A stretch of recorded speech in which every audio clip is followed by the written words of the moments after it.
version. This is out on what, PS4, PS5, and the Series XS or S, whatever. This is another game by Supermassive Games here. They did Until Dawn and the Dark Pictures games, Man of Medan, Little Hope, House of Ashes, and The Devil in Me. I gotta get The Devil in Me and I gotta get Until Dawn because I really do enjoy these kind of games.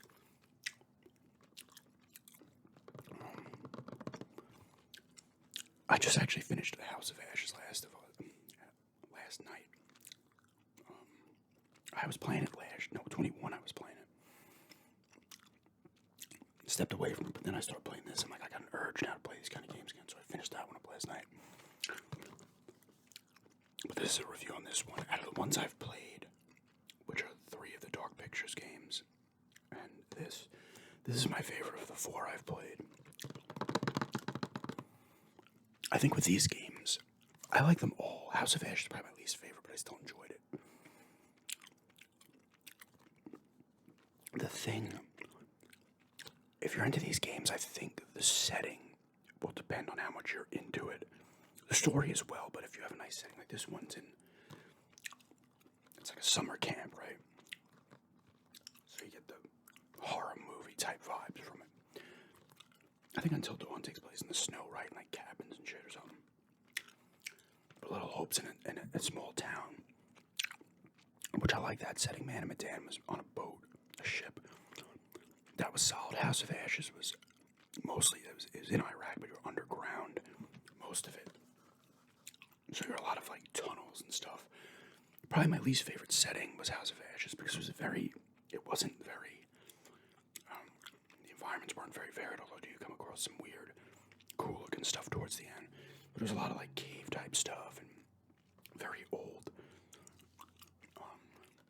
like architecture and stuff down there, like pyramid type things or whatever. Still a cool one though, House of Ashes. But this one, I really enjoyed this game. And these games you'll recognize most of the people. This one has the most, at least for me, recognizable people. You've got Ted Raimi up here, David Arquette, Lance Henriksen, Lynn Shay, Justice Smith. He was in the Pokemon movie, Jurassic World, 2 of them. Ariel Winter, Brenda Song. Those are the ones I recognize. Oh, and this, I forget his name, Skylar or something like that, from Santa Clarita Diet. But you've got, and these are their characters in the game. Laura, Max, that's Chris Hackett, Constance Hackett. I won't say all their names actually, but the 4 here and the big dude up there, or the 4, these two and the big dude up there are related. Laura, Max, Abigail, Emma, Jacob, Caitlin, Ryan, Dylan, and Nick. So it starts off where you're using these 2, Max and Laura, and you're on your way to the Quarry, the summer camp, run by Chris Hackett here. You think you see something, you think you hit something, you go off into the woods. And then you come across, where is he? Ted Raimi's a cop. And you're exploring the woods a little bit, you find some stuff. And he finds you and he's like, what happened? All this stuff, blah, blah. He's kind of a dick, but not fully a dick. And he tells you to go to a hotel. You're going to head to the Quarry at night early. And he's like, don't go there. You're going to go to the hotel and stay overnight and then go the next morning. They go to the hotel. I mean the Quarry, the summer camp. Nobody's there. And there's a car there. I won't say whose car it is, but nobody's there. Somebody is there, but no one's there. And they go into the shelter. They can't find a way in. They can't contact them. They see somebody in the shelter. The storm kind of shelter, the basement, whatever. And they go down there, and then Max's character gets grabbed by something and starts getting kind of chowed on. And then she gets drugged by the cop. That's the opening. That's the prologue. Then it cuts to 2 months later. I think it's 2 months, 2 or 3 months. And all the camp counselors here are leaving. It's the last day of camp. They're ready to go home. And Chris Hackett wants to get him out. He's like, okay, everybody just got to get out by nightfall. All this shit, right? I'm going to have some spoilers here a little bit later. But for now, he wants everybody out. But then there's Jacob's into Emma, who is kind of just like, this was a summer fling, right? But he wants one more night with her, so he kind of sabotages their way out. The car he pulls out. He did have a choice between pulling out two pieces of the engine. I forget what they were. Either way, you have to stay. So essentially, he's responsible for all this. And then all of a sudden, this car won't start from Chris Hackett's like, oh my god, oh shit, I have to go. He's like, I have to go. Because he has secrets. And he tells them to stay in the lodge, the main part of the camp. Lock the doors, whatever. Of course, they don't do that. They have a party. And then shit starts going down. I mean, you're going to know what the thing is very early on in this game. But that's a brief issue, part of the story. I'll go back into it in a few minutes. But you're using all of them here, the kids and these two. And all them down here. Now, these two are out of the picture. They never showed up, obviously, at the camp because of what happened earlier in the prologue. Spoilers. I don't. So anyway, they go and have a party, and then the shit starts going down. And this game is better with the button pressing than the Dark Pictures games are. And I remembered it again because I was playing the House of Ashes last night, and you have to be quick. All of a sudden, X comes up, and you have to hit it in like literally a second, or you're screwed. And a lot of the button presses in those games lead to you getting fucked. Some don't. A lot of them do. And also, they have the breathing one in those. I can't remember if it was the same in all those Dark Pictures games, but you have to keep hitting A. It's your heart rate, actually, I should say. You gotta keep it A. If you mess up, you're screwed. This one, they change it to a breathing thing where you have to hold your breath and the screen's like everything's shaking and you gotta wait for the thing to go down and for it to get calm and then you release. This one has a lot of the button pressing where you have to move the joystick to each side to like avoid stuff. And there is other button pressing as well. But it's a little more user-friendly and not like, oh my god. Like if all of a sudden you kind of just sit back for a second, oh my god, I the button press came out of nowhere, you know? You think it's a cutscene, but all of a sudden you're like, oh god. So it's a little more user-friendly, which I guess will make the game a bit easier. Because a lot of you screw up these sequences, you're screwed, right? A lot of times you're screwed, sometimes you're not. But it will alter what happens. Everybody knows who plays these games. There's multiple endings, depending on who. Because any one of these people can die. Any one of them can live. All of them can live. All of them die. Whatever. There's a lot of different things going on. It depends on how you answer questions when you're talking to each other, and the answers you give will also change things up. If you find certain things, or you don't, or you maybe give a weapon to somebody, or you don't take a weapon, everything plays into different outcomes later in the game. How different things play out. So they do have replay. There is replayability in all these games, for sure. So at this point, you can know all these people down here. You've already played as these two for a little bit, and you can know all them. I will say this: at first like maybe 15 minutes of being around all these people, I'm like, man, most of them are annoying. I think I'm gonna let them die.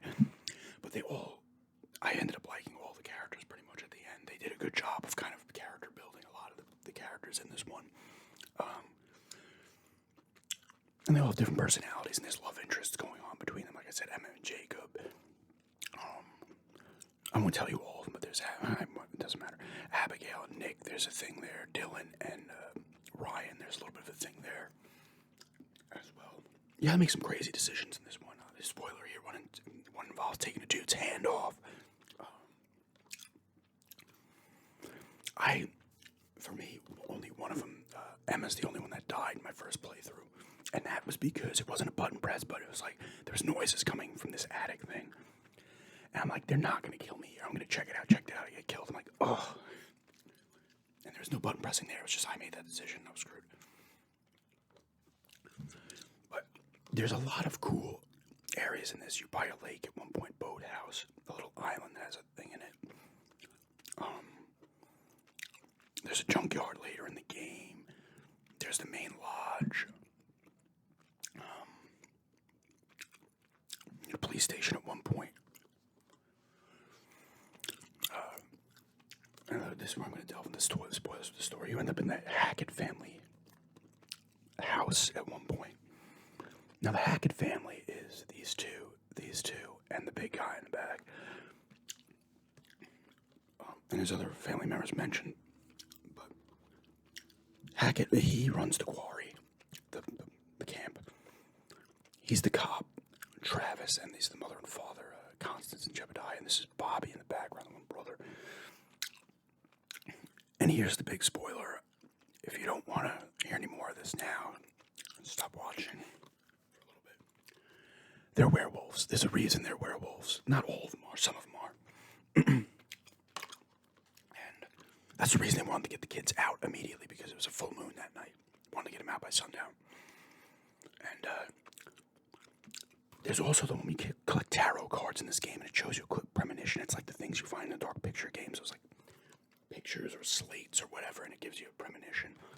This one's a tarot card, and you, after each chapter, I forget her name, Gracie something in real life. She plays Eliza or something like that in this. She works for like the traveling kind of carnival or sideshow thing. And she's kind of helping you. If you find the tarot cards for it, you can see an outcome and be like, oh shit, it's coming up, and make a decision. But she's involved with the story as well. She's not on. She's here. And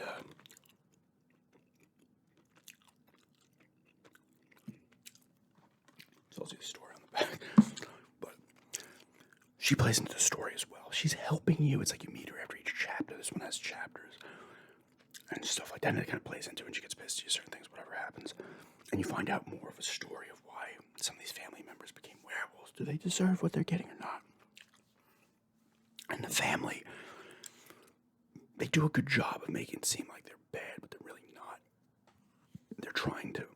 They aren't. They're not really bad, but one of them made a mistake. And to set up what's going on.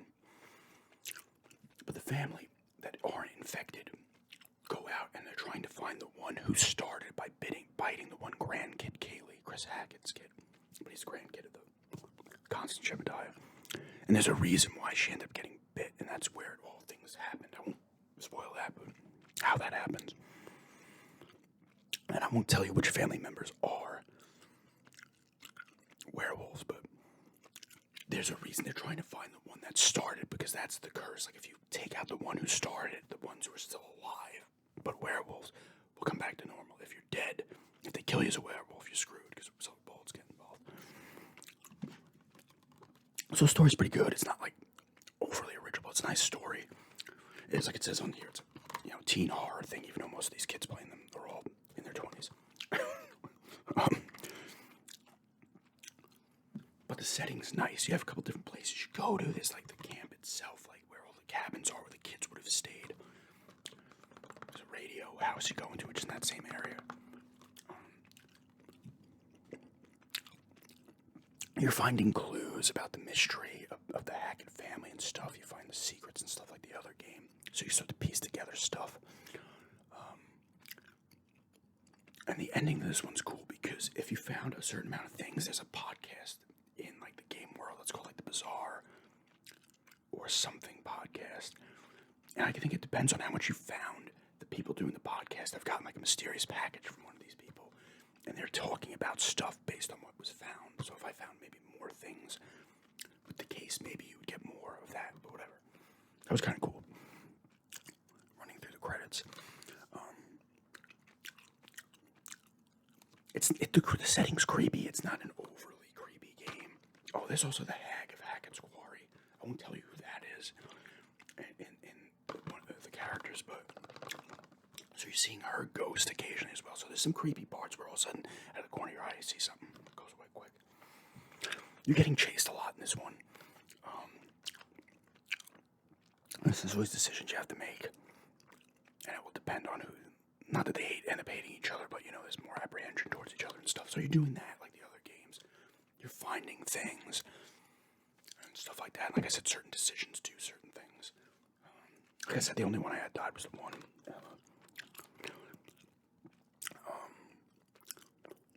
And another spoiler here, you do end up using the two of them again. Because you find out what's happening with them as well. And I won't spoil all that, but she goes through a lot. Actually, Laura goes through a lot in this one.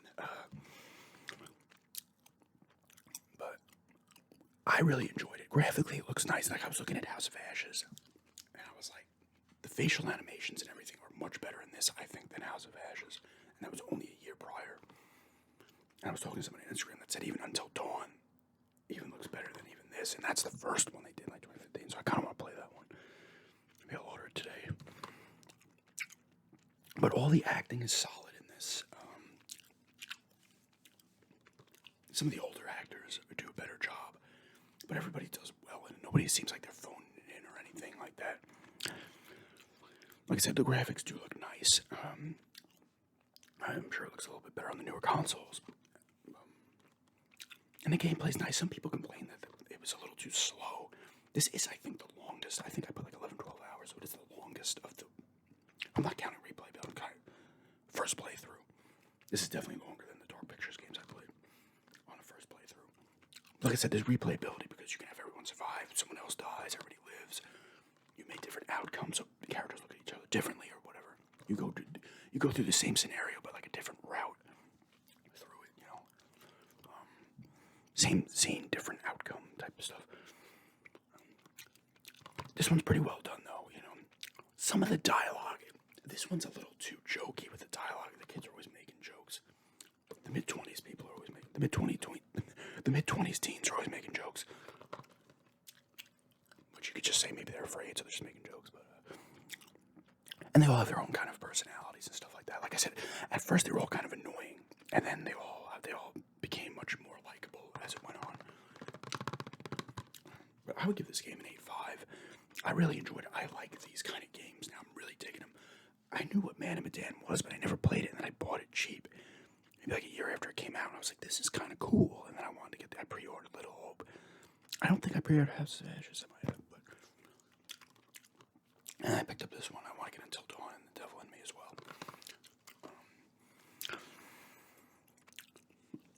But I like it because it encourages playing through it again to see. And this one gives you an option after you've beaten it to go back and gives you 3 chances to save anyone that's died in the game.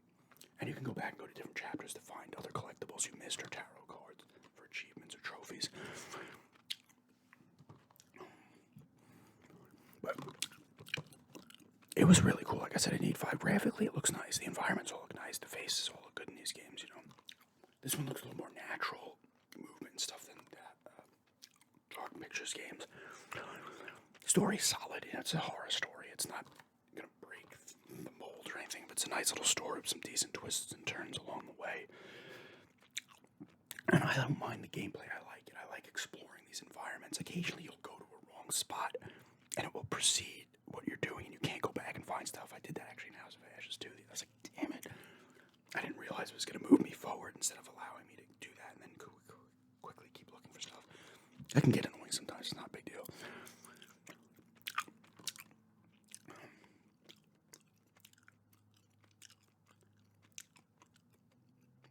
And it tells you right on the back, dig home creatures. But you can play this with somebody else. You can play it online. You can play it couch co-op where you split scenes. I played it solo. My fiance played some of one. I think it was Man of Medan with me, but then she wasn't into it, so I was like, all right, I'm doing this myself. This one's 2 to 8 co-op. You can connect 8 controllers to these systems. Really? I thought Bluetooth was like 5. But, nice game. This is my favorite of the bunch for sure. And like I said, the setting plays a part in it. That's why I want to play Until Dawn. It has a similar vibe to this setting-wise because I've seen some videos, but it's different weather.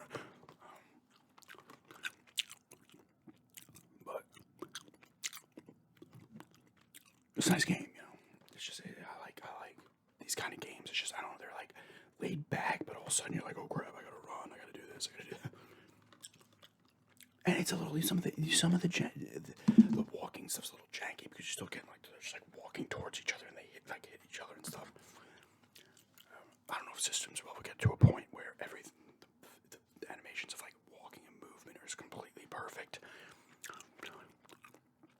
Like I said, it gives you like your how you're dealing with the other characters and stuff, how they like you and dislike you. So and so did this, and they appreciated that, or whatever.